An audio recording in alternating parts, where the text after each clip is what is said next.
Don't you dare pity me. I worked for every dollar I spent. The words ripped through the Marriott lobby like a gunshot at midnight. Kara Milton's voice cracked on the last syllable, her hands trembling so violently the black platinum card nearly slipped from her fingers. Her worn denim jacket was soaked through from December rain.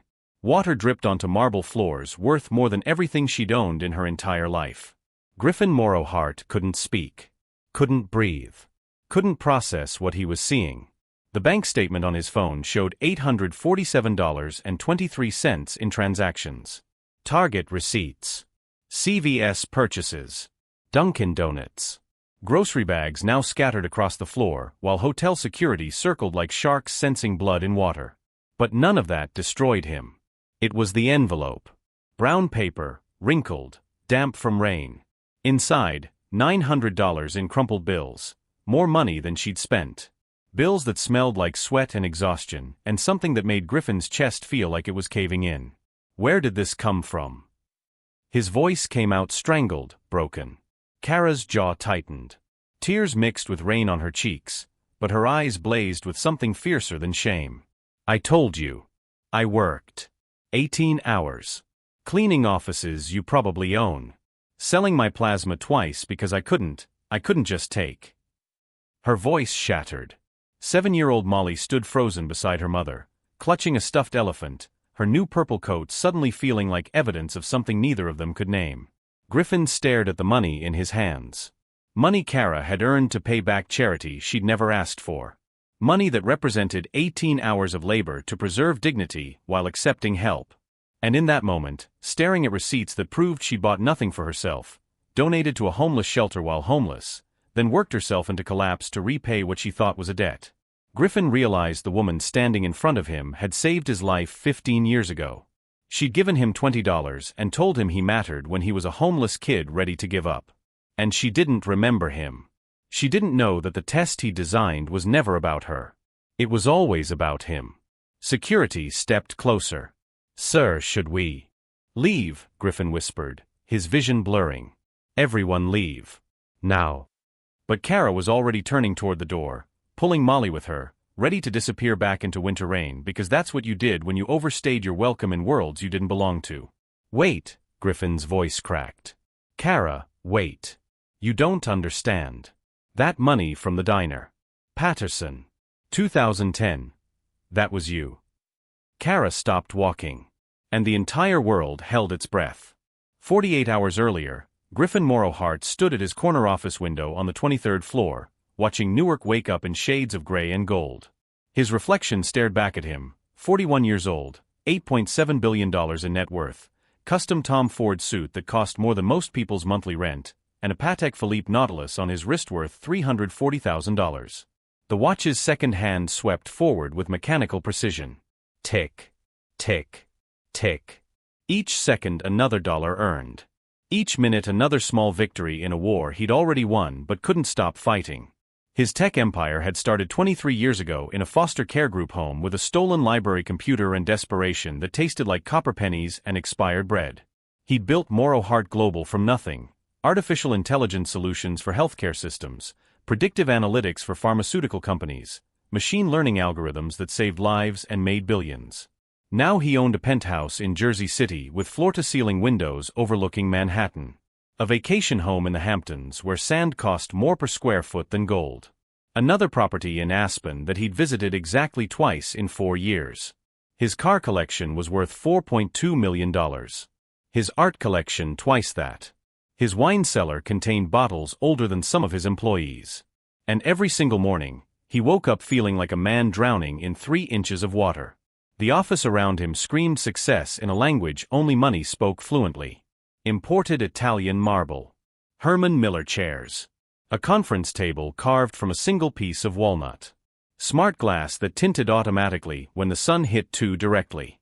Temperature controlled to exactly 68 degrees. Air purified through HEPA filters that removed everything except the persistent smell of expensive emptiness. Griffin pressed his forehead against the cold window. His breath fogged the glass in small circles that evaporated within seconds, there then gone, leaving no trace they'd ever existed. Trust is a currency fools spend freely. The voice echoed in his skull like it always did. His biological father, Caldwell Driston, a man Griffin had seen exactly 17 times before he disappeared when Griffin was 7. A man who'd taught him that attachment was weakness, that kindness was naive, that people in need would take everything and still demand more. The desperate are especially dangerous, boy. Give them an inch and they'll take everything. They can't help themselves. Desperation makes thieves of everyone. Those words had been gospel for 41 years. Every charitable donation filtered through lawyers and accountants. Every act of giving calculated for tax benefits and public image. Griffin had never once looked poverty in the face and simply helped. Not without conditions. Not without control. Not without protecting himself first. But there'd been another voice too. Softer. Gentler. Harder to remember, but impossible to forget. Marlene Fisher. His foster mother from ages 14 to 16. The only adult who'd ever looked at him and seen something worth saving instead of something to exploit or abandon. Money can't buy what matters, Griffin, she told him 2 weeks before she died of breast cancer she couldn't afford to treat. The desperate aren't dangerous. They're just people the world forgot to catch. And if you ever get strong enough, if you ever get high enough, you be the one who catches them. You hear me? He'd nodded. Promised. Meant it with every fiber of his 16-year-old heart. Then she died, and he'd spent 25 years building walls so high nothing could ever hurt him again. His phone buzzed on the glass desk. 17 notifications. Board meeting in 40 minutes. Investor call at 9. Product launch at 11. Interview with TechCrunch at 2. Dinner with senators at 7. A calendar so full it left no room for questions like why or what for or who am I when nobody's watching. Sharon Kemp, his executive assistant, appeared in the doorway. 52 years old, efficient as German engineering, loyal as a combat dog.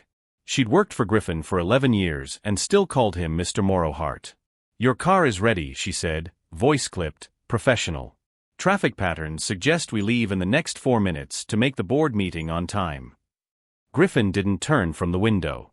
Below, Newark streets filled with people rushing toward jobs and lives and purposes he couldn't see from 23 floors up. Ants moving with intention through a maze they didn't design but somehow learned to navigate. Cancel it, he said quietly. Sharon's reflection in the window went still. Sir. The board meeting. Cancel it. Mr. Morrowhart, this is the Q4 review. The board has been scheduled for 6 weeks. Investors are flying in from. Cancel everything today. Griffin's voice came out flat, dead, the sound of someone who'd run out of reasons to pretend. Reschedule it all. I don't care how.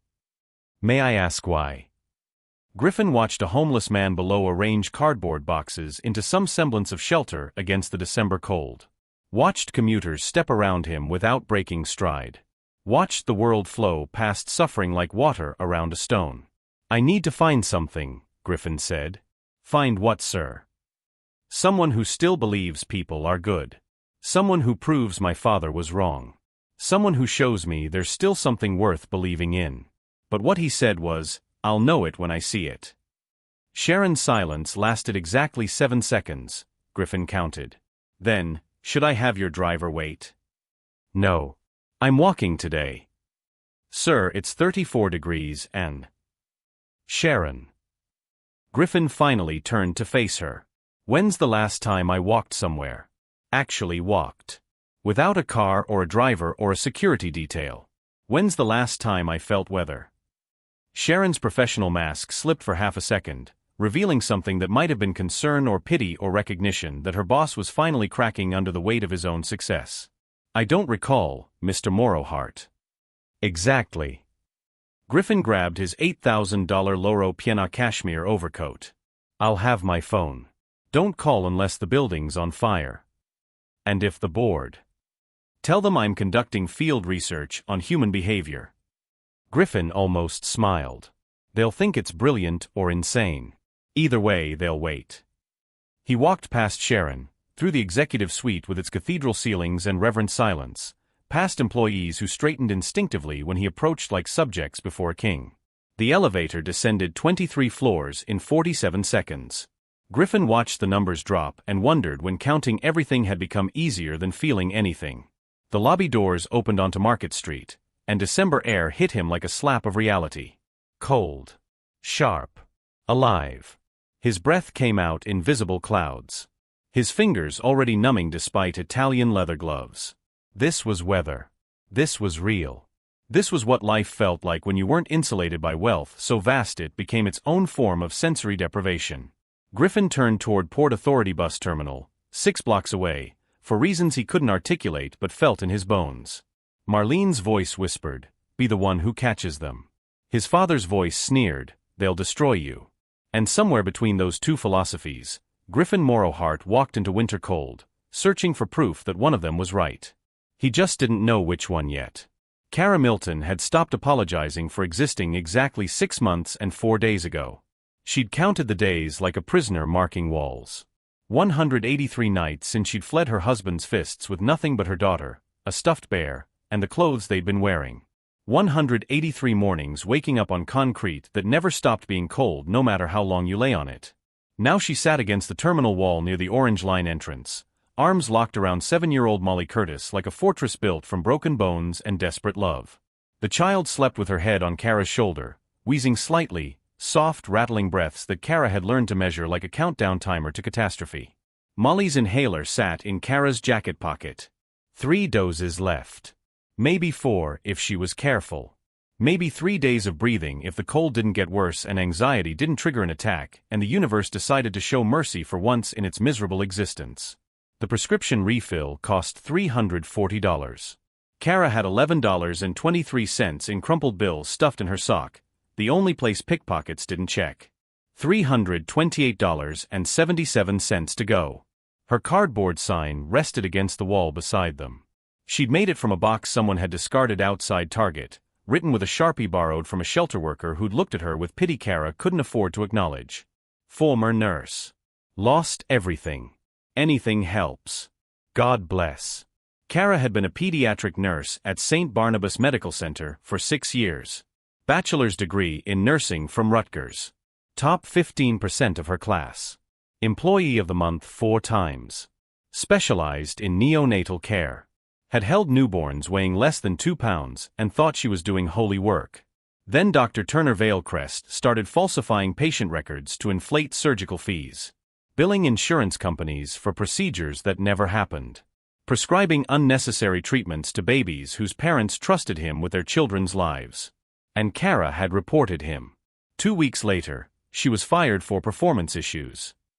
1 month after that, her husband's violence, which had been sporadic, manageable, survivable, escalated into something that left her with a broken rib and the clarity that came from staring at your daughter and realizing you had to choose between pride and her survival. She'd chosen survival. Grabbed Molly. Grabbed nothing else. Ran.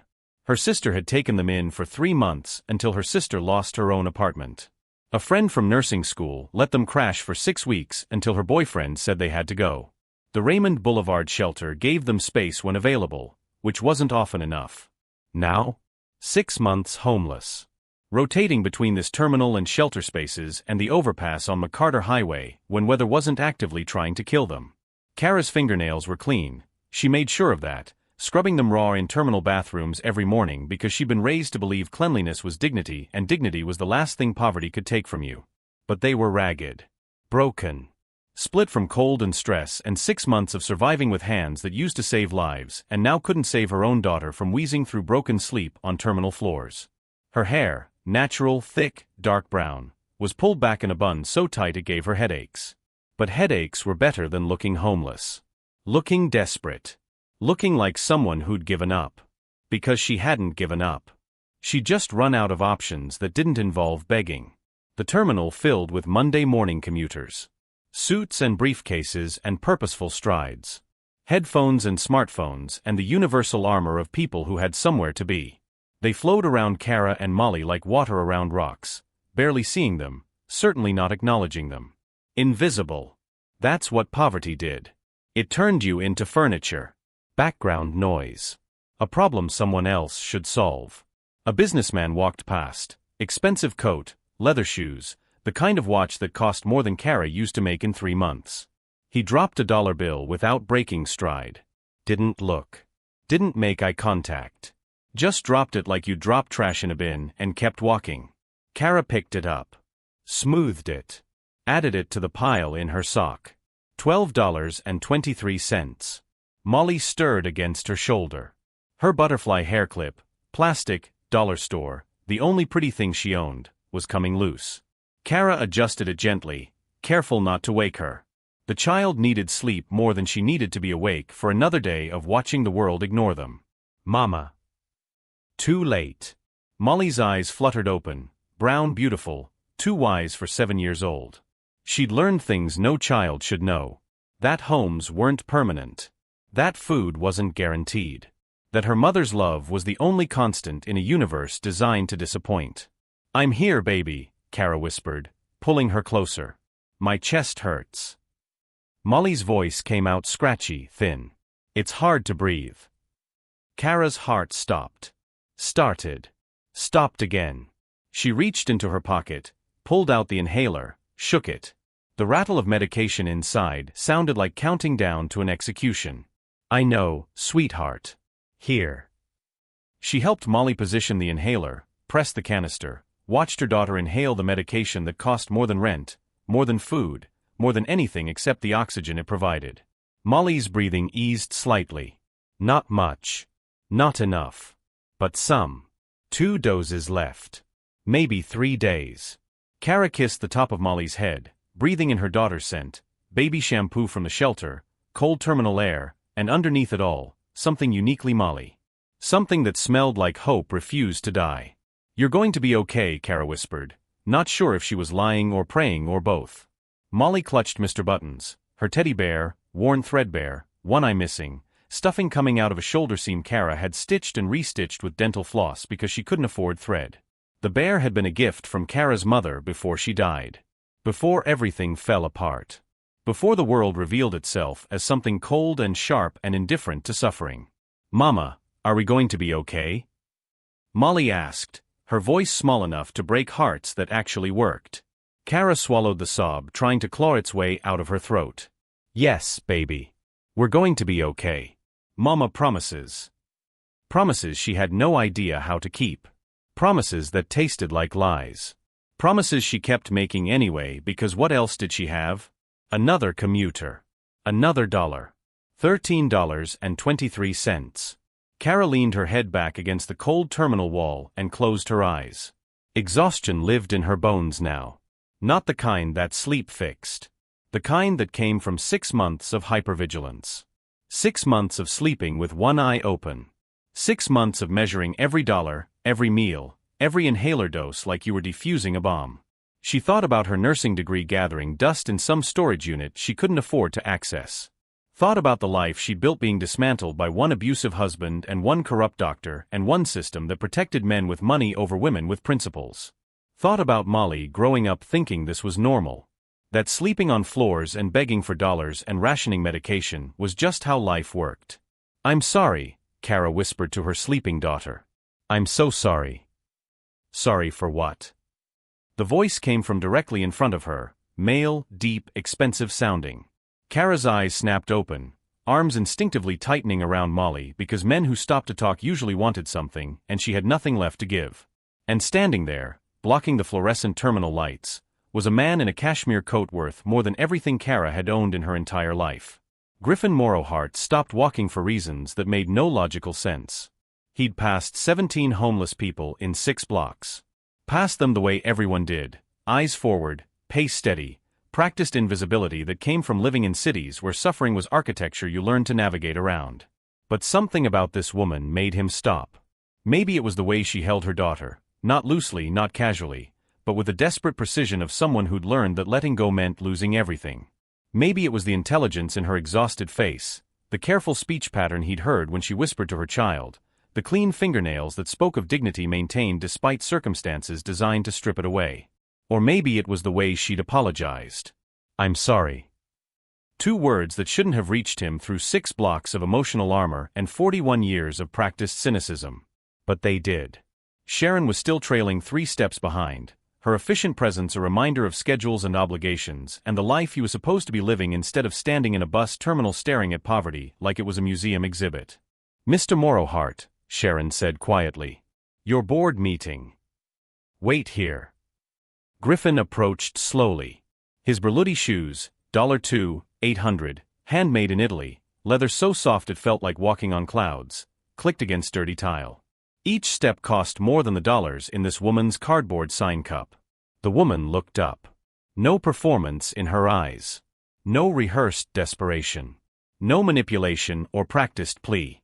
Just bone-deep exhaustion and a mother's instinct that would burn down the universe to keep her daughter safe. "I'm sorry," she said immediately, voice rough from cold and disuse and 6 months of apologizing for existing. "We're not bothering anyone. We can move if we need to. We'll go. Molly needed to sleep somewhere warm, just for a few." "What's your name?" Griffin interrupted, kneeling down despite the protest of his $4,200 custom suit touching filthy ground. The woman blinked. Surprised. Confused. Men in suits that expensive usually kept walking. "Kara," she said quietly, pulling her daughter closer as if kindness itself might be a trap. "Kara Milton." "And your daughter?" Griffin nodded toward the sleeping child, noting the wheezing breaths, the worn coat, the stuffed bear that had been loved into pieces. The woman's arms instinctively tightened, primal, protective. "Molly. She's 7. She has asthma. Her medication," her voice caught. "We're managing." Griffin studied Kara's face. Intelligence lived behind that exhaustion. Education in the careful way she constructed sentences. Shame in the way she held her body, curled inward, making herself smaller, apologizing with her posture for the space she occupied.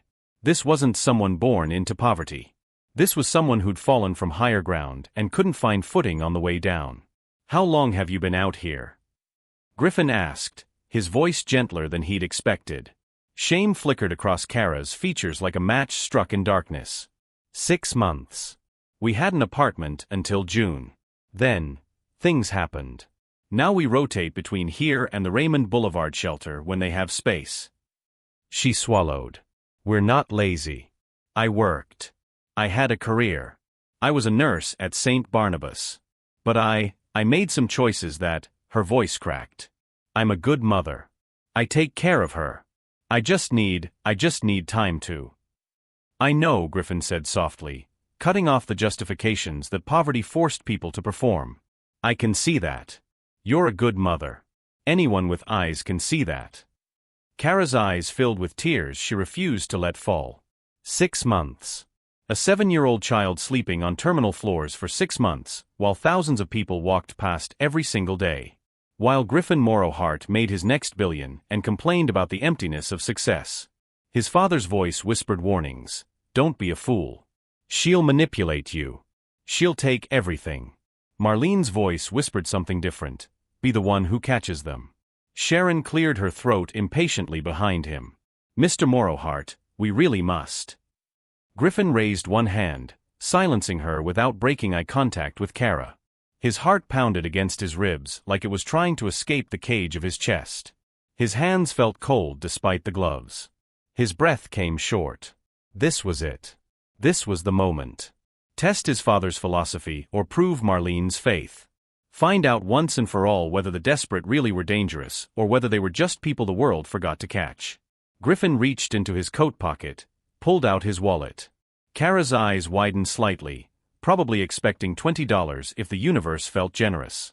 Maybe 50 if God existed and cared about sick children. Instead, Griffin pulled out a sleek black credit card. Platinum edges catching fluorescent light. Raised numbers. No spending limit. No restrictions. Just pure, unrestricted access to wealth most people couldn't comprehend in their wildest fever dreams. Kara stared at it like he'd pulled out a weapon. "Take it," Griffin said, holding the card between them like a bridge between two incompatible worlds. And the test began. "I don't understand," Kara stammered, her voice breaking on the last word. She pulled Molly closer, arms tightening around her daughter like the card itself might detonate. Her eyes darted from the platinum edges to Griffin's face, searching for the punchline, the hidden camera, the inevitable cruelty that came whenever rich people pretended to care. "It's yours for 24 hours, Griffin explained, his voice steady despite the chaos of doubt screaming inside his head. Every synapse firing warnings.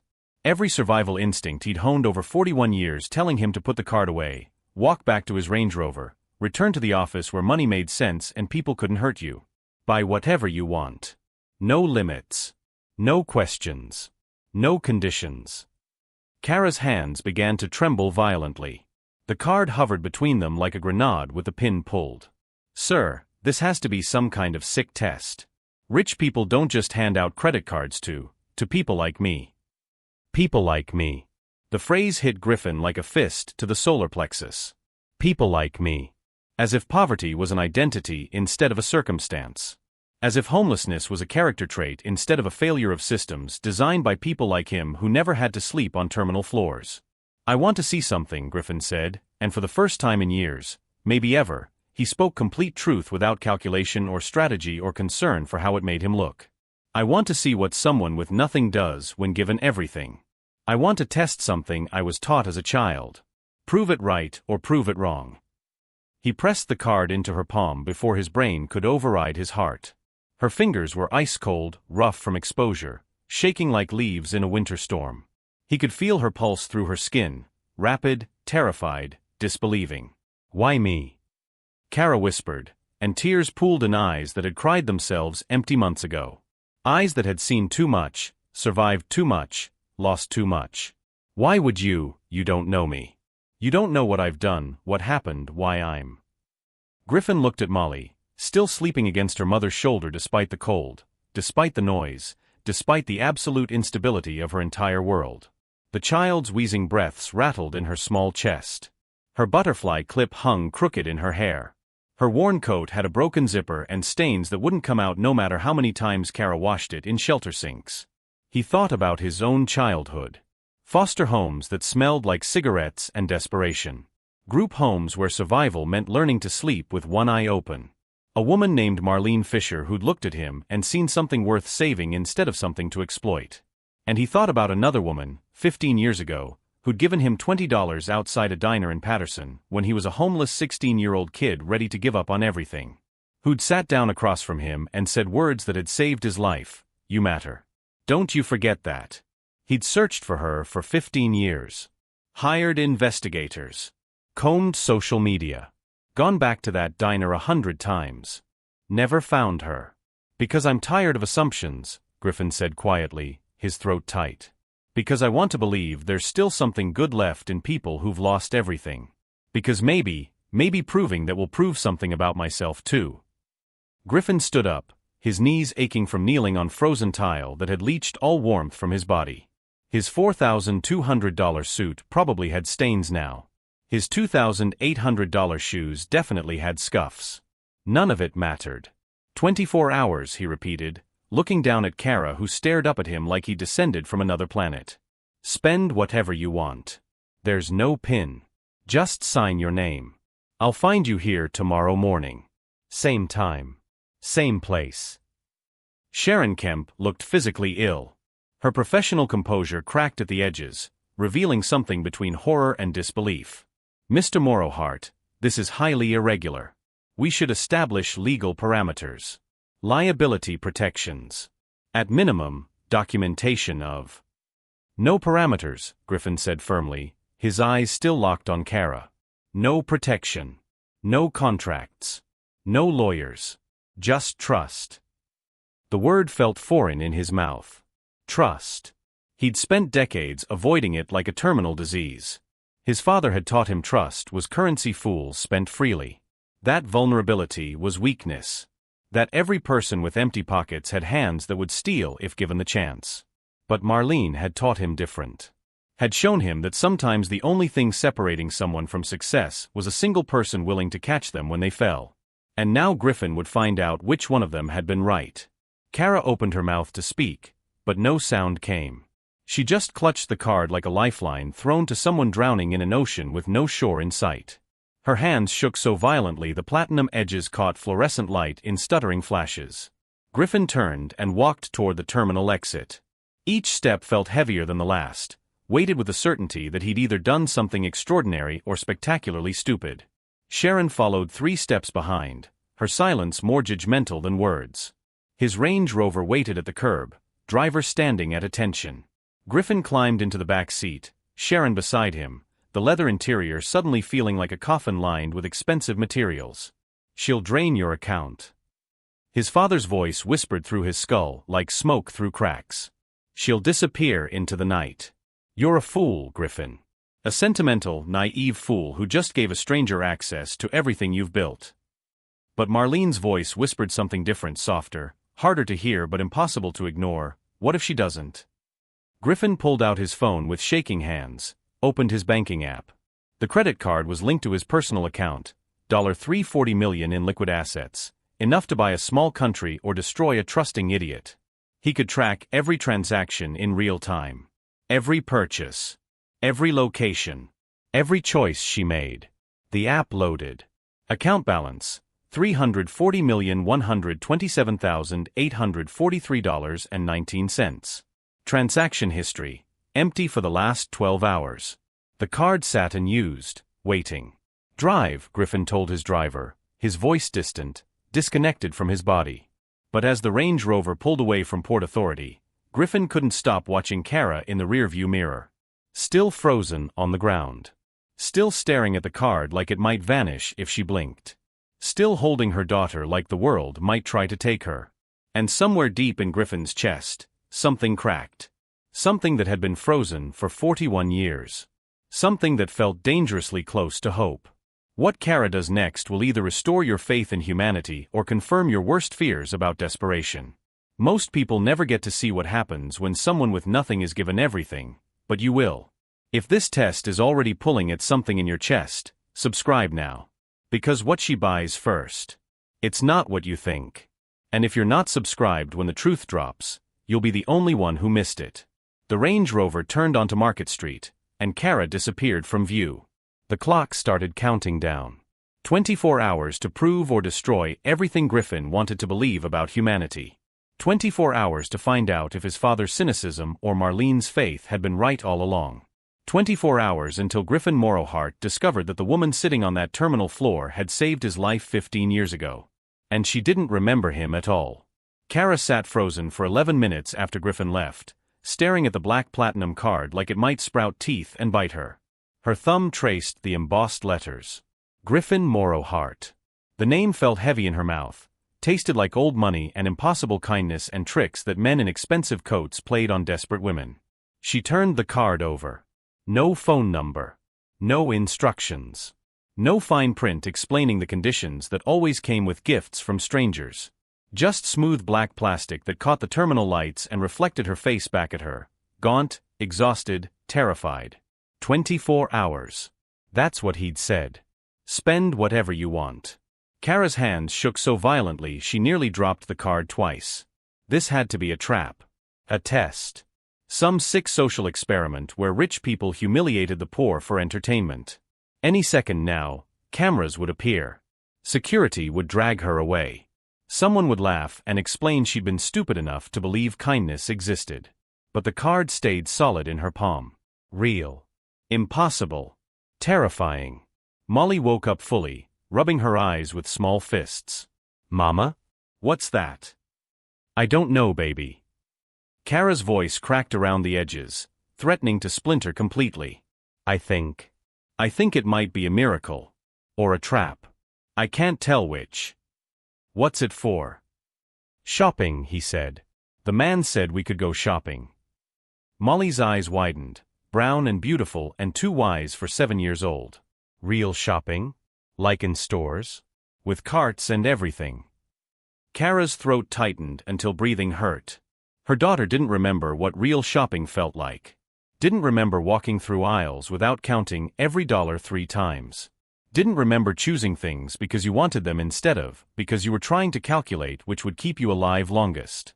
"Yeah, baby. Real shopping." Molly coughed then, wet, rattling, the sound that woke Kara up screaming from nightmares where her daughter stopped breathing and she couldn't do anything to save her.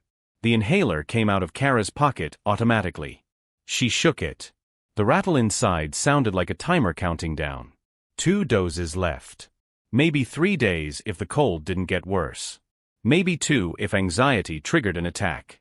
And suddenly the decision made itself. If this card was real, Molly came first. She always came first. Medicine. Warm clothes. Food that wasn't donated or expired or begged for. The things a 7-year-old child deserved but couldn't have because her mother had chosen principles over paychecks and escaped violence instead of enduring it. Kara stood up slowly, her legs cramping from hours on cold concrete. Every joint protested. Her back ached from sleeping against walls. Her feet felt like someone had beaten them with hammers. But she stood anyway because that's what mothers did. They stood even when standing hurt. She picked up their plastic bag, literally everything they owned compressed into cheap material that tore if you looked at it wrong. One change of clothes that didn't quite fit anymore. Mr. Buttons with his missing eye and shoulder seam held together with dental floss. A hairbrush with half its bristles gone. 3 granola bars that were supposed to last until Thursday. Come on, sweetheart. We're going shopping. Molly's face transformed. Pure joy, unfiltered, the kind of expression Kara hadn't seen in 6 months. Her daughter grabbed Mr. Buttons and stood up so fast she nearly fell over. Can I get new shoes? Mine hurt. Kara looked down at Molly's sneakers, donated, 2 sizes too small, held together with duct tape and prayer. Her daughter had been wearing shoes that hurt for 3 months because Kara couldn't afford new ones and pride wouldn't let her beg for more at the shelter. Yes, baby. You can get new shoes. And maybe a new coat? This one doesn't zip. Kara's vision blurred. Yeah, a new coat too. They walked toward the terminal exit, and Kara's heart pounded so hard she thought it might break her ribs. Any second now, someone would stop them. Security would appear. The card would be declined. The universe would remember that people like her didn't get miracles. But the doors opened. Cold December air hit them. And nobody stopped them at all. Griffin sat in his office 18 hours later, staring at his phone like it held the answer to existence itself. His coffee had gone cold 3 times. Sharon had stopped knocking after the 4th dismissal. The sun had set and risen again outside his 23rd floor windows, and Griffin hadn't moved except to refresh his banking app every 37 seconds. 4 hours. Nothing.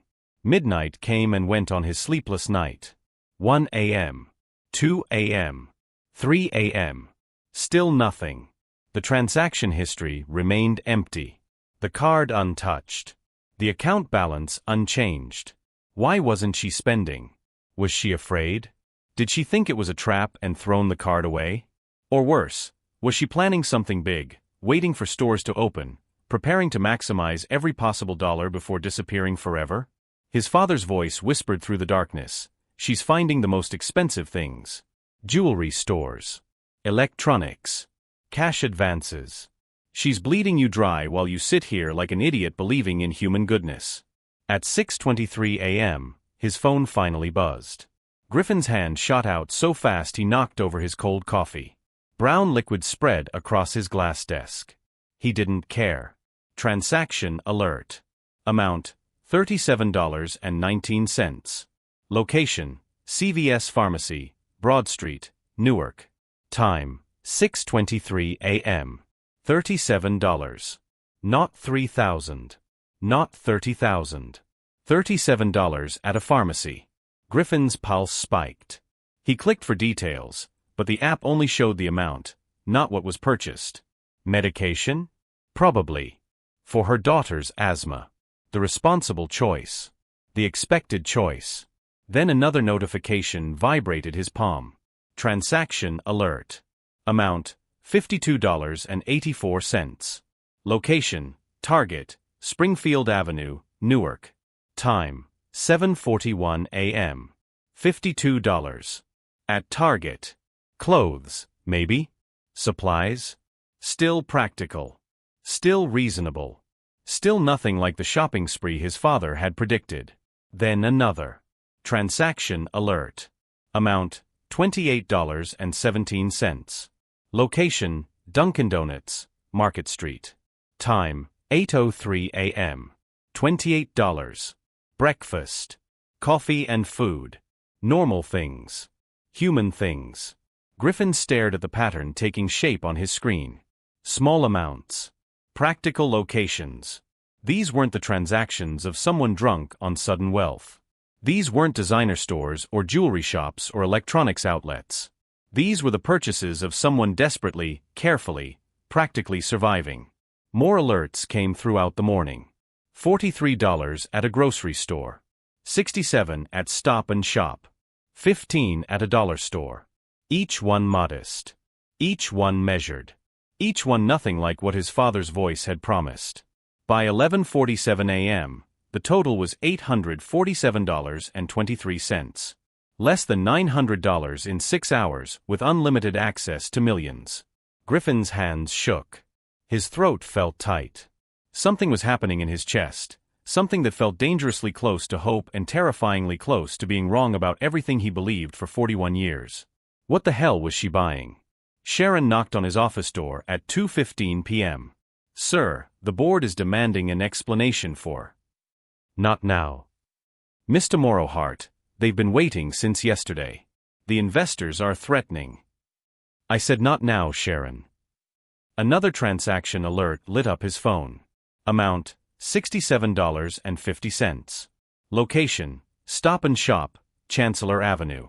Time, 2:14 p.m. $67. Groceries, probably. Food. Normal human necessities. Griffin stood up abruptly, his chair rolling back and hitting the window with a thud. "Cancel everything today. Reschedule it all. Move the meetings. Apologize to the board. I don't care how you do it." Sharon's professional mask cracked. "Sir, where are you going?" "To find out what someone with nothing does when given everything." He grabbed his coat and walked past Sharon, past his assistant's desk, past the conference room where executives were probably plotting his removal. None of it mattered. Because the evidence was already speaking. And it was saying something his father had never predicted. It was saying that maybe, just maybe, desperation didn't make thieves of everyone.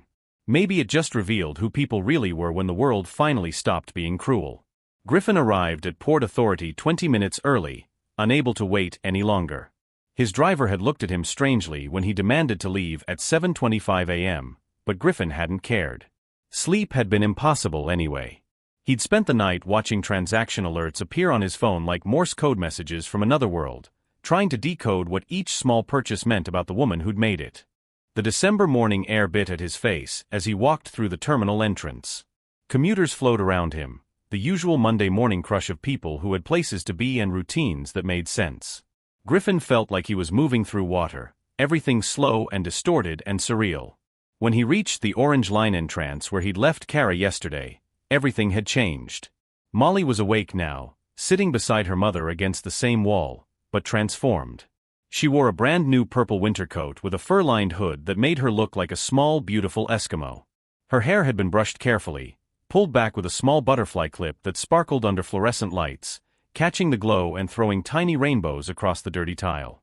She clutched a new stuffed elephant, gray, soft, pristine, hugging it like treasure while coloring in a fresh coloring book with crayons that still smelled like the package they'd come from. The child looked warm, safe, cared for, like a child should look. Kara saw Griffin approaching and immediately stood up, movements jerky with panic. The credit card was already in her trembling hand, extended toward him like she was returning stolen property. "I was going to return it," she said quickly, words tumbling over each other. "I promise I was. I just needed to get a few things first. Basic things. Necessary things. I wasn't trying to. Please don't think I was trying to take advantage or—" "Keep it," Griffin said gently, raising both hands in surrender. "You still have hours left." Kara's shoulders sagged with something between relief and confusion. Her hand lowered slowly, the card still clutched in fingers that couldn't seem to stop shaking. Griffin knelt down to Molly's level, careful not to startle her. Up close, he could see the difference 24 hours had made. Her cheeks had color. Her breathing sounded easier. She didn't have that pinched, frightened look that children got when the world taught them safety was a lie. "That's a nice elephant," he said softly. "What's her name?" Molly hugged the toy tighter, shy but smiling. A real smile. The kind children gave when joy didn't have conditions attached. "Luna," she whispered. "She's magic. She can talk but only to me and Mama." "That's a beautiful name," Griffin said, his throat tight for reasons he couldn't explain. "Does she like her new friend Mr. Buttons?" Molly's eyes widened. You remember his name? Of course I do. He looks like a very important bear. Molly nodded seriously. He is. He's been with us since before. Since when we had a home. The words hit Griffin like a hammer to the chest. Since when we had a home. Spoken so matter-of-factly.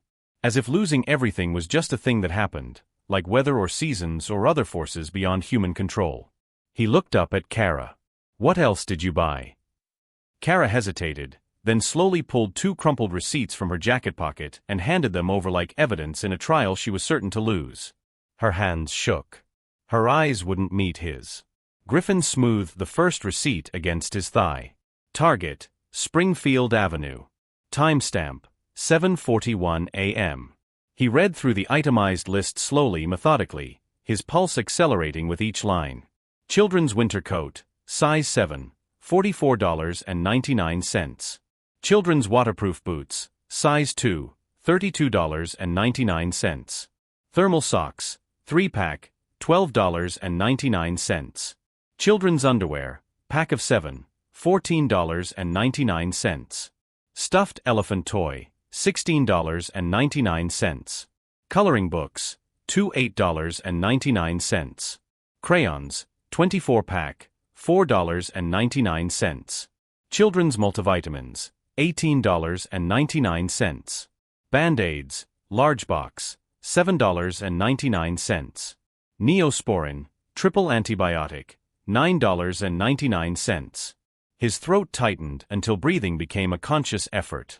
Every single item was for Molly. Necessities. Medicine. Warmth. Safety. The things a parent provided when they had resources. The things Kara had been unable to give her daughter for 6 months. Not one thing for herself. Griffin's hands started to shake. He moved to the second receipt, this one from Stop and Shop. Bread, whole wheat, $3.49. Peanut butter, creamy, $4.99. Granola bars, box of 12, $6.99. Apples, 3 pounds, $5.47. Juice boxes, 10-pack, $4.99. String cheese, 12-pack, $6.99. Crackers, family size, $5.49. Gallon of milk, $4.99. Food. Basic, simple, nutritious food. The kind of grocery list any parent would make. Nothing extravagant. Nothing wasteful. Just fuel for a 7-year-old body that had been hungry too long. Then, at the bottom, something that made Griffin's breath catch in his throat like a fish hook. Women's Shelter Donation Fund, $100. He stared at the line until the numbers blurred. Read it again. And again. His vision went fuzzy at the edges. His chest felt like someone had reached inside and squeezed his heart with both hands. You donated money? Griffin looked up sharply, his voice strangled. Kara's cheeks flushed with embarrassment, shame coloring her exhausted features. The shelter on Raymond Boulevard. They've helped us when they could. They're always full, always running out of supplies. I thought, if I had extra, even just for one day, maybe I could help them help someone else. Someone else. Griffin repeated, his voice barely functional. Each word felt like pushing broken glass through his throat. You're homeless. You've been sleeping on terminal floors for 6 months, and you gave money to help other people. There are women there with babies, Kara said quietly, looking at Molly, who was coloring a butterfly with fierce concentration, tongue poking out slightly in focus. Women with teenagers. Women with disabilities. Some of them have it so much worse than we do. I know what it's like to need help and have nowhere to turn. If I could give back even a little. I had to. Griffin stared at the receipts in his hands. Thermal paper that cost nothing and proved everything. His father's voice was completely silent now, obliterated by truth printed in faded ink. This woman, who had every reason to be selfish, who had every justification to think only of herself and her daughter, had spent a billionaire's money on necessities, medicine, and charity. Not liquor. Not designer clothes. Not jewelry or electronics or anything remotely self-indulgent. Just survival. Just kindness. Just love. You didn't buy anything for yourself, Griffin said, his voice strained with emotion he couldn't control. Tears burned behind his eyes. His throat felt like it was closing. Not a single thing. Kara shook her head, her own tears threatening to spill. Molly comes first. She always comes first. I can manage. I've managed this long. But she deserves better. She deserves to be warm, to be safe, to be a child. Griffin looked at Molly, carefully coloring inside the lines of her butterfly, Luna the elephant tucked under her arm like a talisman against the world's cruelty. A child who'd spent 7 years learning that the world was cold and unstable, but who still smiled, still colored, still hoped. For the first time in his life, Griffin Morrowhart felt genuinely small. Not in wealth. Not in power. But in character. In humanity. In basic human decency. This homeless single mother had more grace in her roughened fingertips than he'd cultivated in 41 years of privilege. And his father had been wrong about everything that mattered. Come with me, Griffin said suddenly, the words tumbling out before his brain could catch up. Before logic could intervene. Before fear could stop him. Kara blinked. What? Both of you. Come with me. Please. His voice cracked on the last word, desperation bleeding through carefully constructed walls. Fear flickered in Kara's eyes, the kind of fear that came from 6 months of learning that kindness always had conditions. That safety always had a price. That men who offered help usually wanted something in return. Where? Somewhere warm, Griffin said, his voice breaking completely now. Somewhere safe. Somewhere you can finally stop running. Tears spilled down Kara's cheeks, cutting clean tracks through the exhaustion etched into her face. She looked at her daughter, then at the man kneeling before them with receipts crumpled in his shaking hands, and for the first time in 6 months, she allowed herself to believe that maybe, just maybe, not everyone in the world was cruel. Molly looked up from her coloring, crayon frozen mid-stroke. Mama? Is he gonna help us like the man from before? Kara froze. Her entire body went rigid. What man, baby? The man you helped when I was little. You gave him money and told him he mattered. Remember? You said it was important to help people who were sad. Griffin's entire world stopped spinning. You gave him money and told him he mattered. Time collapsed. 15 years compressed into a single moment. He stared at Kara's face, older now, harder, worn by survival and loss and 6 months of sleeping on concrete. But 15 years ago? She would have been 19.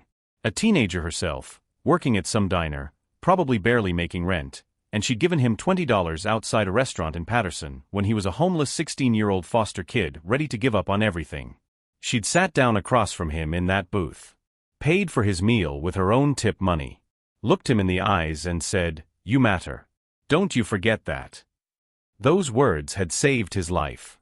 He'd carried that $20 bill in his wallet for 15 years. Never spent it. Kept it as proof that someone somewhere had seen him as human. And she didn't recognize him. Griffin's hands shook so violently he dropped the receipts. They fluttered to the ground like autumn leaves, evidence of kindness scattered at his feet. "Kara," he whispered, his voice strangled. "The Bluebird Diner. Patterson. December 2010. Do you remember?"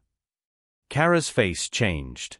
Something flickered in her eyes, a memory surfacing from 15 years of buried moments. "I worked there. I worked a lot of places. There were always kids like..." She stopped. Looked at Griffin's face.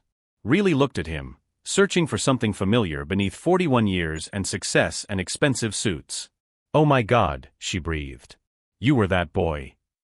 Griffin nodded, unable to speak. Tears streamed down his face and he didn't care. Didn't try to hide them. Didn't apologize for breaking in a bus terminal at 8 a.m. on a Tuesday morning. "I didn't recognize you," Kara whispered. "You were so young. So thin. You looked like you were disappearing." "I was," Griffin said. "I'd aged out of foster care with nothing. I was planning to. I wasn't planning to see another day. And then you sat down. You paid for my food. You gave me money you couldn't afford. You told me I mattered." Kara's hand flew to her mouth. "That $20 didn't buy me food, Kara. It bought me time. It bought me hope. It bought me one more day. And then another. Until I built something. Until I became someone. Until I could find you again. You were looking for me? For 15 years. The weight of that truth hung between them like smoke. 15 years of searching. 15 years of carrying gratitude like a stone in his chest. 15 years until chance or fate or God brought her back to him on the exact same terminal floor where he'd given her the same test she'd once given him. Griffin stood up, his legs shaky, his vision blurred. Come with me. Please. Let me return what you gave me. Let me catch you the way you caught me. Kara looked at Molly, who was watching them both with wide, confused eyes. Then she nodded, tears streaming, body shaking. Okay.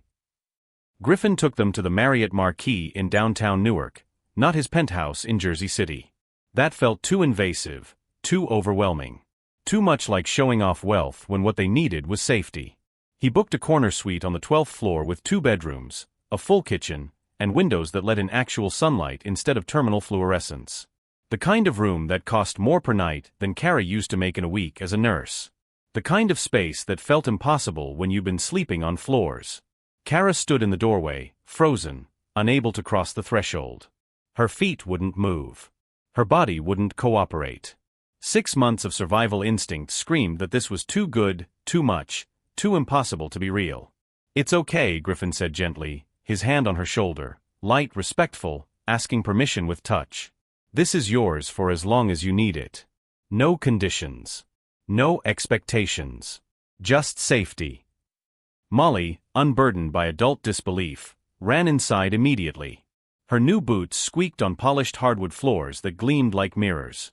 She touched everything with wonder, the velvet couch that felt like clouds, the heavy curtains that blocked out cold, the bowl of fresh fruit on the marble counter that looked like something from a magazine. Mama, look. Molly called from the bathroom, her voice echoing off tile. There's a bathtub. A really big one. We can both fit. Kara finally stepped inside, moving like someone walking through a dream that might shatter if she breathed too hard. She set down the plastic bag that held everything she owned, literally everything that remained of her previous life, and turned to Griffin with tears streaming freely, unchecked, unstoppable. I don't understand, she whispered, voice fracturing into pieces. Why are you doing this? What do you want from us? Griffin had been asked that question 1,000 times in business. Investors wanted to know his angle. Competitors wanted to know his strategy. Everyone wanted to know his hidden agenda. But standing there, watching a mother see safety for the first time in months, he realized he didn't have an agenda. He just had a choice. And 15 years ago, she'd made the same choice for him. You reminded me what money is actually for, he said quietly. I'd forgotten. Or maybe I never knew. Kara walked over to where Molly was pressing buttons on the TV remote, delighted by every channel that appeared like magic. She knelt down and wrapped her arms around her daughter, holding her like she'd been afraid to hold her too tightly before, as if hope itself might break if she squeezed too hard. You need to rest, Griffin said, his voice thick with emotion he couldn't control anymore. Order room service. Take a real bath. Sleep in an actual bed. I'll come back tomorrow morning. We'll figure out the next steps then. Next steps? Kara asked, confusion and fear mixing in her expression. Housing. Employment. School for Molly. Health care. Child care. Stability. Griffin listed them like a business plan because that's what his brain did. It solved problems systematically, broke down impossibilities into actionable steps. None of this has to be temporary. Unless you want it to be. Kara stared at him like he'd just spoken a language she'd forgotten existed. You're serious. Completely. You're a stranger. We're nobody. We're just 2 people who got unlucky and couldn't climb back out.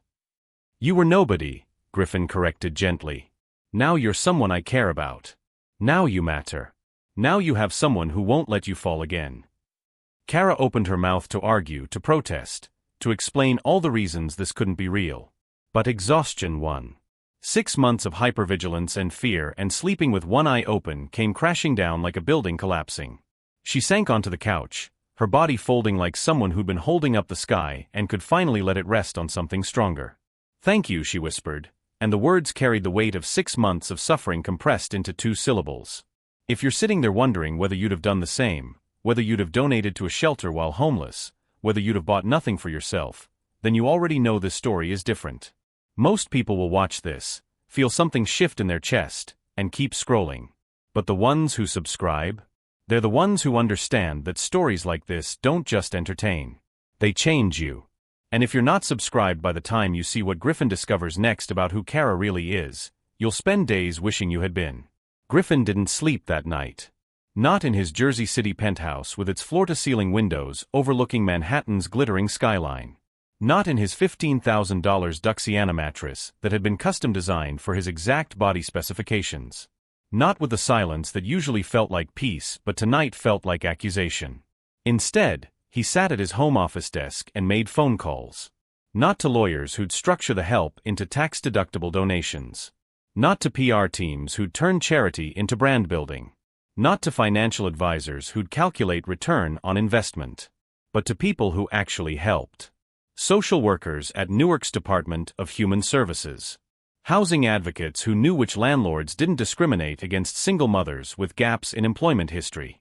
Job placement specialists at Essex County College who matched skills to opportunities. Education coordinators at elementary schools with trauma-informed teaching practices.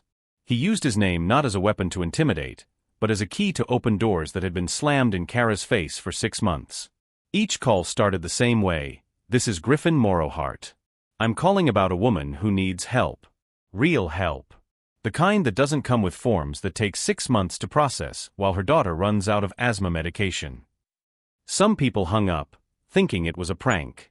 Others listened with the weary patience of people who'd heard promises before. But a few enough heard something genuine in his voice and responded with information that actually mattered. By 3 a.m., Griffin had filled 17 pages of his legal pad with notes. Programs. Contact names. Direct phone numbers that bypassed bureaucracy. Schools that had openings. Apartments that accepted housing vouchers. Job training that led to actual employment instead of certificates that collected dust. By 6 a.m., when winter sun finally crept over the Hudson River and painted his penthouse gold, Griffin had a plan. Real, tangible, sustainable options that didn't require Kara to beg or prove her worthiness or explain her trauma to strangers who held clipboards like shields. He showered. Changed into clothes that cost less than his usual suits, jeans, a sweater, a coat that didn't scream wealth. Then he stopped at a bakery in Newark that made fresh pastries and smelled like cinnamon and hope. The kind of place Kara might have gone to before everything fell apart. The kind of place Molly deserved to visit without it being a special occasion that required borrowed money. At 9 a.m. exactly, Griffin knocked on the hotel room door carrying coffee from a local shop and a bag of pastries still warm from the oven. Kara opened the door, and Griffin's breath caught. She looked transformed. Not in appearance. She still wore the same worn jeans and faded sweater, still had exhaustion carved into the lines of her face. But something fundamental had shifted. She stood straighter. Her shoulders weren't hunched inward anymore, making herself smaller, apologizing with her body for existing. Her eyes held something other than perpetual fear. She looked like someone who'd slept through the night without checking for threats every hour. Like someone who'd woken up warm. Like someone who'd remembered what safety felt like and was trying to believe it might last. "Morning," Griffin said, holding out the coffee like an offering. Kara took it with both hands, fingers wrapping around the cup like she was holding something precious. She inhaled the steam deeply, eyes closing, and Griffin watched her face transform with something that looked like grief and relief mixed together. "Real coffee," she whispered. "From an actual coffee shop. Not the instant stuff from shelter kitchens or the burnt sludge from gas stations. I forgot what this was like." Molly sat at the table in her new purple coat. Apparently she hadn't taken it off since yesterday, even to sleep. She was drawing with fierce concentration, humming a song about elephants that probably didn't have real words. Luna sat proudly beside her, the stuffed animal propped against the table edge like she was supervising. Griffin set the pastry bag down. Molly's head snapped up, eyes widening at the bakery logo. Are those donuts?" "Croissants," Griffin said. "And bear claws. And something chocolate I can't pronounce, but the lady behind the counter promised it was magic." Molly looked at her mother for permission. Kara nodded, throat working like she was swallowing tears. The child grabbed a chocolate pastry and bit into it with such pure joy that Griffin felt his own eyes burn. They sat together while Molly ate and colored and hummed. Griffin pulled out his legal pad, 17 pages of careful notes representing a night of fighting against systems designed to make help impossible to access. I made some calls, he said quietly. I have a plan. If you want to hear it. Kara set down her coffee cup, hands shaking slightly. Okay. Griffin took a breath and laid it out systematically, the way his brain organized problems into solvable components. Housing first. There's a 2-bedroom apartment in Bloomfield. Safe neighborhood. Walking distance to a park Molly would love. Near schools rated excellent. The landlord is willing to accept first month and security. I'll cover that. After that, rent is subsidized for 6 months through a program I found. Then you transition to paying based on your income. No one can evict you as long as you're working or in job training. Kara's eyes widened. Her hand moved to her mouth. Employment. Essex County College has a job training program specifically for people with healthcare backgrounds. Medical coding and billing certification. Takes 4 months. You already have your nursing degree, so they'll fast-track you. The program is free. It leads to stable work, good benefits, regular hours, career advancement. I spoke to the director. She has a spot opening in January. Tears started streaming down Kara's face. She didn't wipe them away. Healthcare. New Jersey Family Care will cover both of you. Full coverage, no gaps. Molly's asthma medication, specialist visits, everything. I have the application here. We can fill it out today. You'll have coverage within 2 weeks. Griffin's voice cracked slightly. He cleared his throat, continued. Education. Brookdale Elementary has space in their first-grade class. They have a before and after care program so you can attend training or work without worrying. They also have art therapy available, for kids who've been through trauma. If Molly needs it. Kara's shoulders shook. Silent sobs that she was trying desperately to contain. Childcare is covered during your training period and first 3 months of employment. After that, the school program is affordable on a medical coder's salary. The coffee in Kara's cup had gone cold. She hadn't touched the pastries. She just sat there, tears running unchecked down her face, dripping onto the table where Molly's drawings lay scattered like evidence of hope. This isn't charity, Griffin said firmly, leaning forward. This is an investment. You're intelligent, capable, and resilient. You just need a foundation to rebuild from. A place to stand so you can start climbing again. I don't know how to repay you, Kara whispered, her voice barely audible. You already did, Griffin said, and his own voice broke completely. 15 years ago, you showed me that goodness still exists in people. That desperation doesn't automatically create monsters. That everything my father taught me about poverty was wrong. And yesterday, you proved it again. You proved it with receipts. Kara shook her head, more tears falling. I just bought what Molly needed. Exactly, Griffin said. You had unlimited wealth for 24 hours, and you chose love over greed. Do you have any idea how rare that is? How many people would have drained that card buying designer clothes and jewelry and walked away without looking back? Kara looked at her daughter, carefully coloring inside the lines of a flower, her small tongue poking out in concentration. Luna watched over her shoulder like a guardian. She's all I have, Kara said softly. She's all that matters. Everything I do, every choice I make, it's all for her. I know, Griffin said, his throat tight. I saw it in those receipts. I saw it in that donation to the shelter. You could have taken everything, but you gave anyway. That's not just good, Kara. That's extraordinary. 3 weeks later, on a Saturday morning in January, Griffin helped Kara and Molly move into their new apartment in Bloomfield. 2 bedrooms on the 3rd floor of a clean, quiet building with a small playground out back where children's laughter drifted through windows that actually closed properly instead of letting winter air whistle through gaps. It wasn't luxury. Laminate counters that looked like granite but weren't. Builder-grade carpet in beige that showed every stain. Fixtures from a catalog that came in boxes requiring assembly. White walls that needed paint. A kitchen smaller than Griffin's walk-in closet. But it was theirs. Walls that didn't move when you leaned against them. A door that locked from the inside with a deadbolt Kara tested 17 times the first day. Heat that worked with a thermostat you controlled instead of fluorescent lights that never quite warmed anything. Windows that let in light without letting in wind or rain or the sounds of strangers who might be dangerous. Griffin carried boxes up 3 flights of stairs, his expensive jeans getting dusty, his cashmere sweater snagging on cardboard edges. Kara had protested. She could do it herself. She didn't want to impose. He'd done enough already. But Griffin had ignored her, hiring a moving truck for the donated furniture from the shelter and the new basics he'd purchased. Beds, a couch, a kitchen table, dishes, towels, things that transformed empty rooms into homes. Molly supervised the entire operation with Luna clutched under one arm and Mr. Buttons under the other. She placed the stuffed animals on every flat surface, windowsills, counters, the arm of the couch, and declared each spot decorated with the seriousness of an interior designer whose vision could not be questioned. She's very particular about interior design, Kara said, watching her daughter arrange toys with fierce concentration. A smile played at the corners of her mouth, the first real smile Griffin had seen from her. Not the grateful smile of someone receiving charity.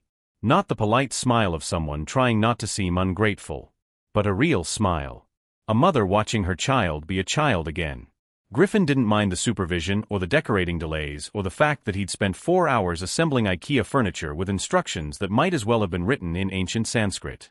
For the first time in years, he felt useful. Not powerful, not influential, not wealthy. Just useful. Just present. Just human. That evening, after Molly fell asleep in her new bed, her very first bed that wasn't a couch cushion on a floor or a shelter cot or a terminal bench, Kara and Griffin stood in the small living room. Exhaustion and gratitude hung thick between them like humidity before a storm.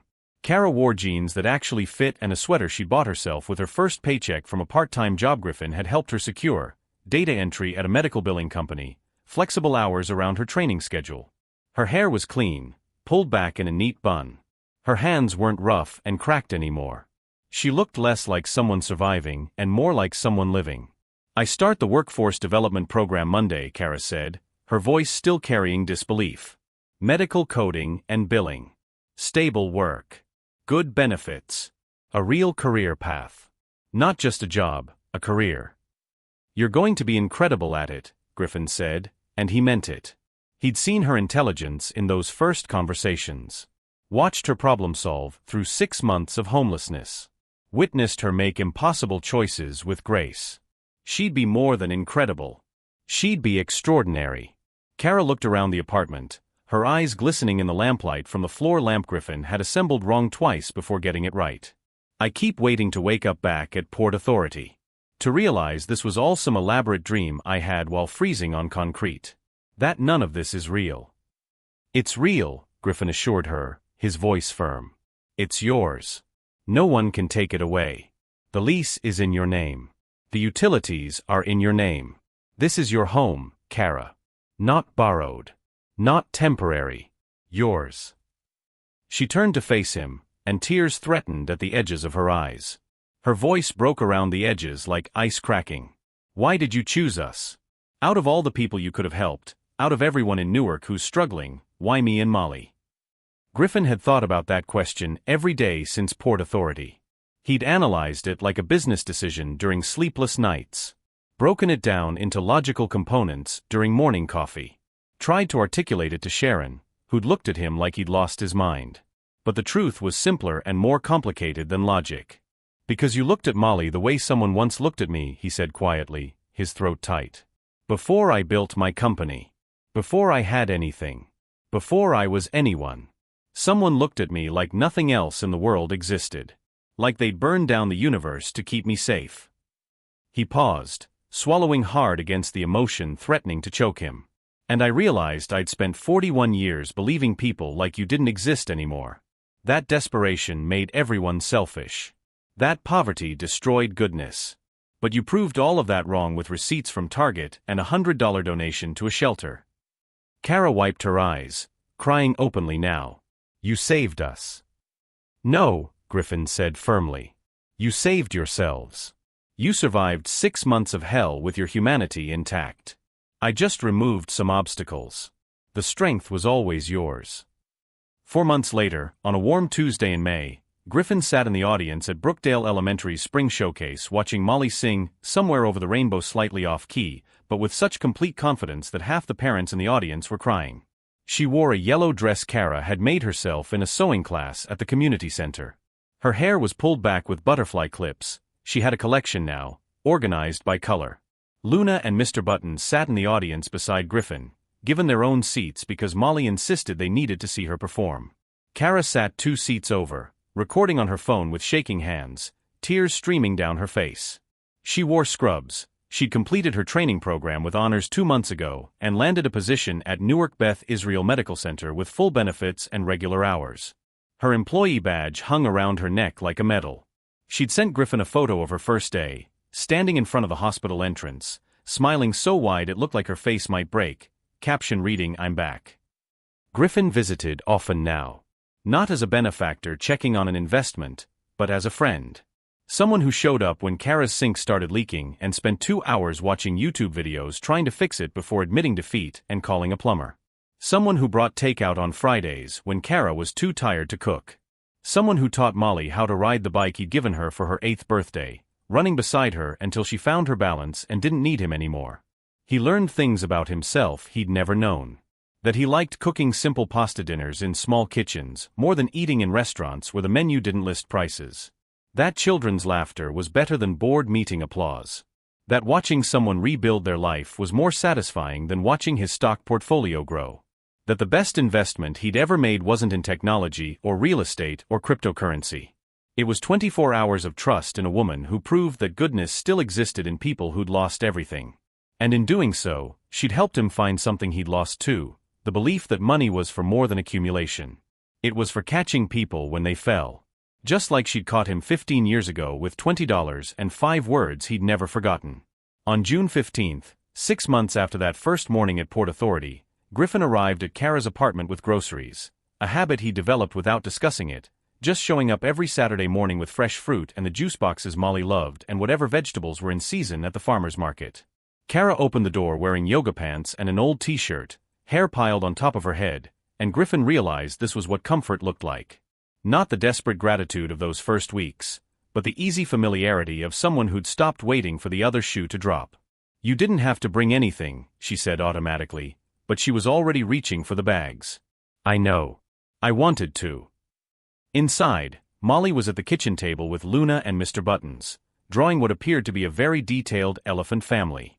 She waved at Griffin without looking up, absorbed in her art the way children got when the world finally felt safe enough to ignore for a while. Kara was surrounded by cardboard boxes, old photographs spread across the table like puzzle pieces from a life she'd almost lost. "Finally got my stuff out of storage," she explained, sorting through pictures with careful fingers. "Took 6 months to save enough for the fees, but I couldn't let it all go. Some memories are worth keeping." She picked up a photograph and laughed softly, the sound catching somewhere between joy and grief. "Look at this. I was 19. Working at a diner in Paterson while putting myself through community college. Thought I was going to change the world." She handed Griffin the photograph. His hands started shaking before his brain processed what he was seeing. A teenage girl, younger, softer, not yet marked by survival, standing outside a diner with peeling paint and a neon sign. The Bluebird Diner, Paterson, New Jersey. She was smiling, holding a coffee pot like a trophy, wearing a name tag that read Kara in careful handwriting. Behind her, through the diner windows, you could see red vinyl booths and a counter with stools. Griffin had sat in one of those booths 15 years ago. December 2010. 16 years old, aged out of foster care, homeless for 3 months, hungry for longer than that. He'd been trying to make a glass of water last 3 hours in the warmth, hoping no one would notice he couldn't afford food, planning to walk to the bridge after they kicked him out. And a 19-year-old waitress with kind eyes had sat down across from him. Had paid for his meal with her own tip money, a burger and fries he could still taste 15 years later because it was the first kindness he'd received in months. Had looked him in the eyes and said words that saved his life. "You matter. Don't you ever forget that." Had given him $20 folded into a tight square, pressing it into his palm like a secret. The photograph slipped from Griffin's fingers, fluttering to the table. His vision blurred. His throat closed. His entire body went numb except for his chest, where his heart pounded so hard he thought it might break his ribs. Griffin. Kara's voice came from very far away. Are you okay? Kara, he whispered, his voice strangled. Do you remember? Did you ever work the night shift at the Bluebird? Around December 2010. Kara looked up, confusion crossing her face. I worked all the shifts. Double shifts most days. Why? Do you remember? Griffin couldn't breathe. The words stuck in his throat like broken glass. Do you remember a teenage boy?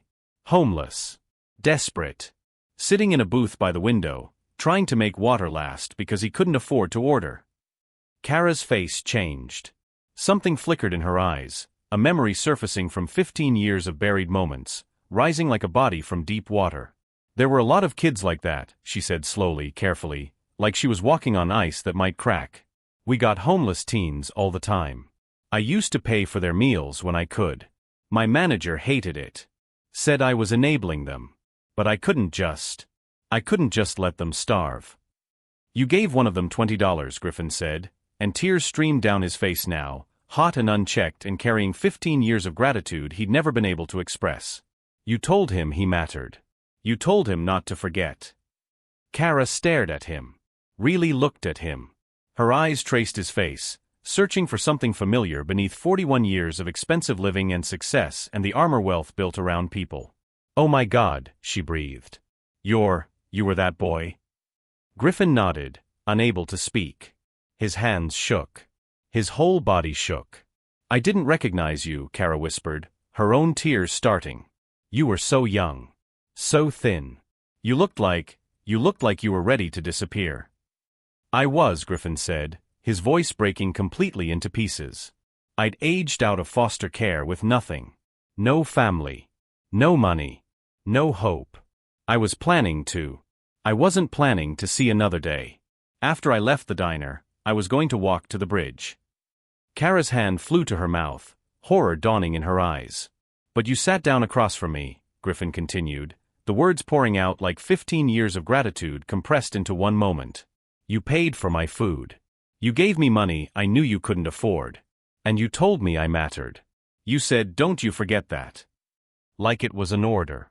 Like forgetting wasn't an option. He pulled out his wallet with shaking hands, opened it carefully, and removed a worn, folded $20 bill. The edges were soft from 15 years of handling. The paper was creased in permanent lines. Andrew Jackson's face had faded to almost nothing. I never spent it, Griffin said, holding it out like evidence.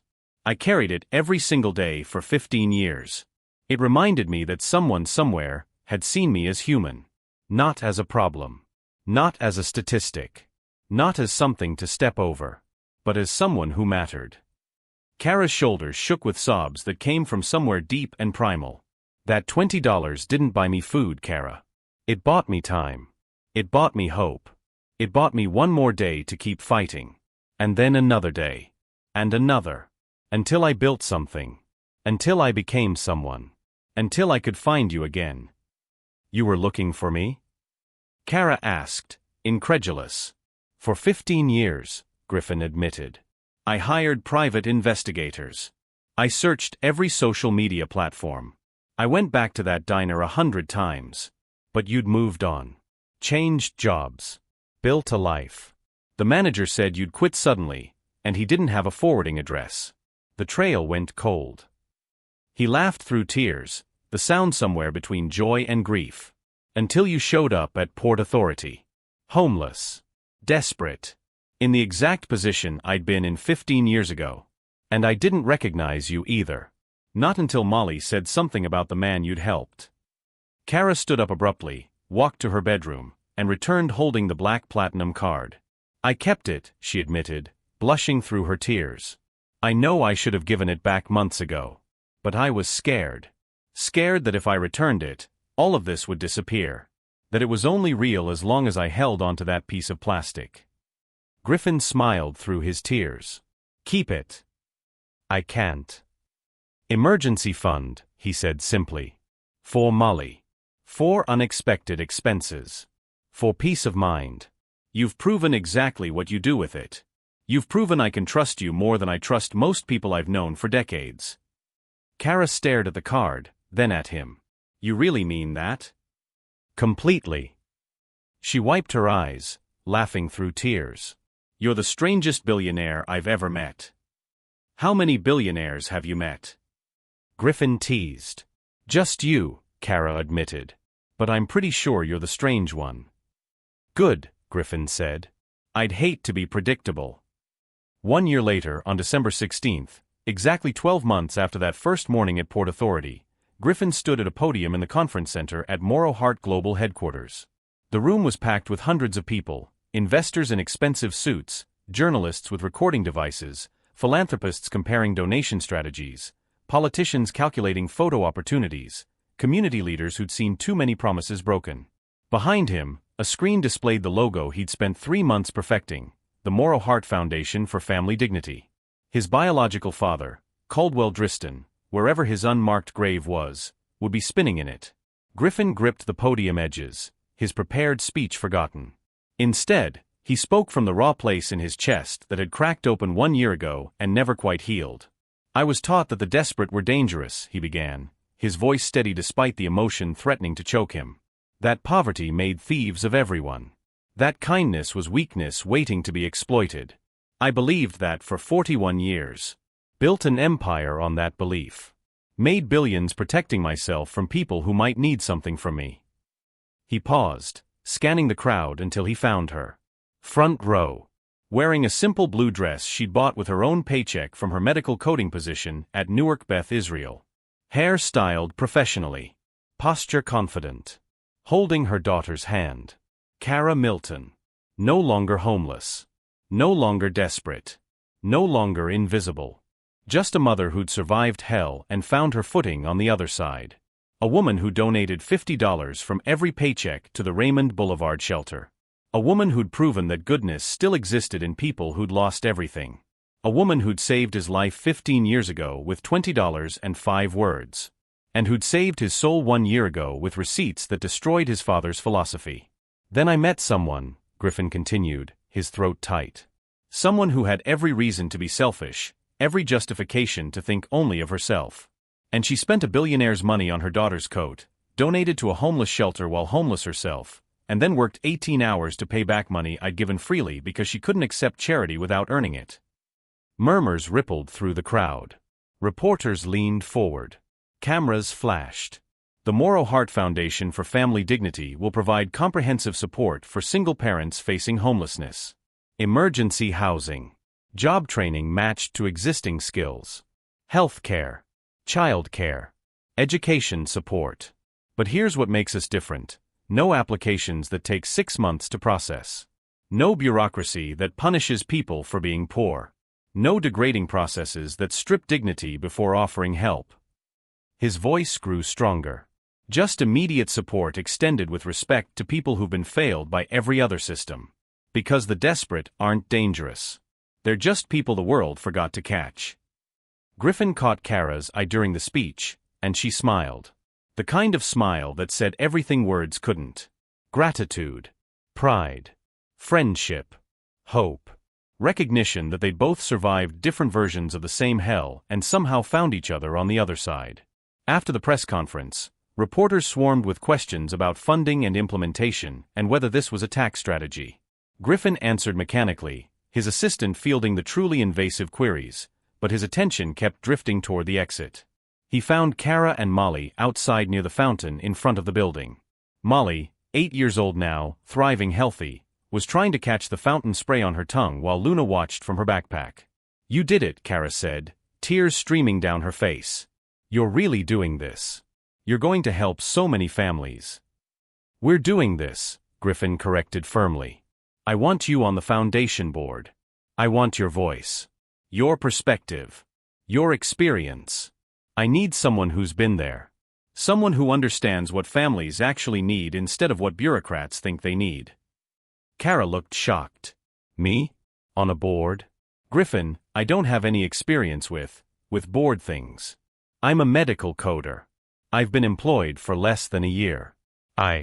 You have the only experience that matters, Griffin interrupted. You survived 6 months of homelessness with your humanity intact. You stayed good when the world gave you every reason to be bitter. You know exactly what families need because you needed it. You're perfect for this. Molly tugged on Griffin's sleeve, her small hand insistent. She'd grown taller, healthier. No more wheezing. No more pinched, frightened look. Just a normal 8-year-old who believed tomorrow would come and probably be good. Mr. Griffin, does this mean more people will get homes like we did? Griffin knelt down to her level, his expensive suit wrinkling against polished concrete. Yes, sweetheart. Lots of families. Because your mom reminded me what helping actually means. Molly smiled, that pure, uncomplicated joy children had when the world finally felt safe, then wrapped her arms around his neck in a fierce hug that nearly knocked him over. You're like family now, Molly said simply, the statement so matter-of-fact it carried more weight than any formal declaration. Right, Mama. Kara wiped her eyes, nodding through tears. Right, baby. He's family.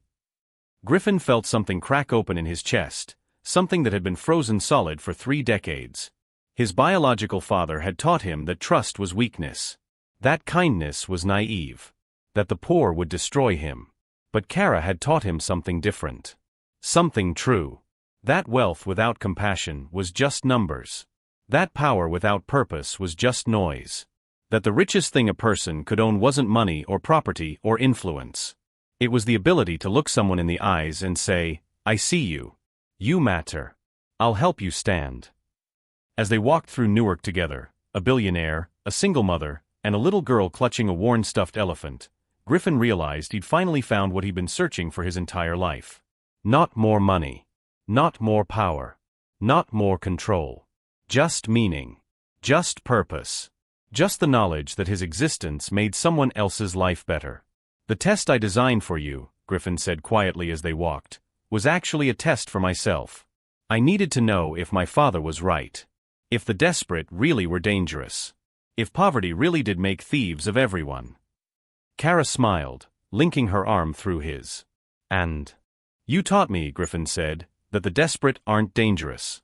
They're just people the world forgot to catch.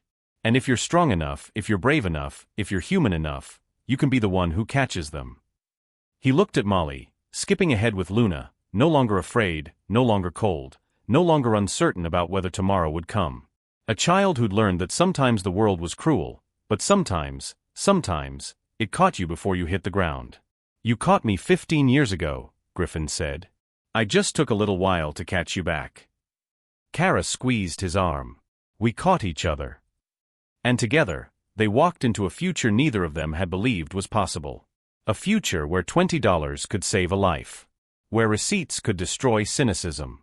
Where a test designed to prove people were selfish could prove the exact opposite. Where kindness echoed for 15 years and came back when you needed it most.